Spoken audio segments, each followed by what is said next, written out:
আমাদের অর্থনৈতিক অবস্থা উন্নতি করতে হলে আমাদের কোন জিনিসটি আগে বিদায় করা উচিত?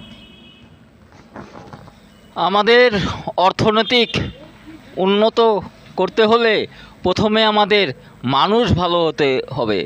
আর মানুষ ভালো হয়ে আমরা যদি একটি জিনিসই মাত্র বিদায় দিতে পারি তাহলে আমাদের দেশ উন্নত হবে।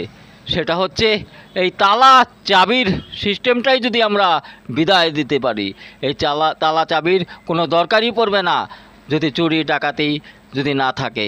আমরা যদি সকলেই পরিশ্রমী হই, ভালো হয়ে যাই, তাহলে আমাদের এই তালা চাবির আর দরকার পড়বে না। তাহলেই আমাদের দেশ সমাজ আস্তে আস্তে অর্থনৈতিক অবস্থা পরিবর্তন হবে এবং উন্নত সাধন করবে। তাই আমাদের প্রতিজ্ঞা করতে হবে এই দেশ থেকে আমরা কবে এই তালা চাবি বিদায় দেব।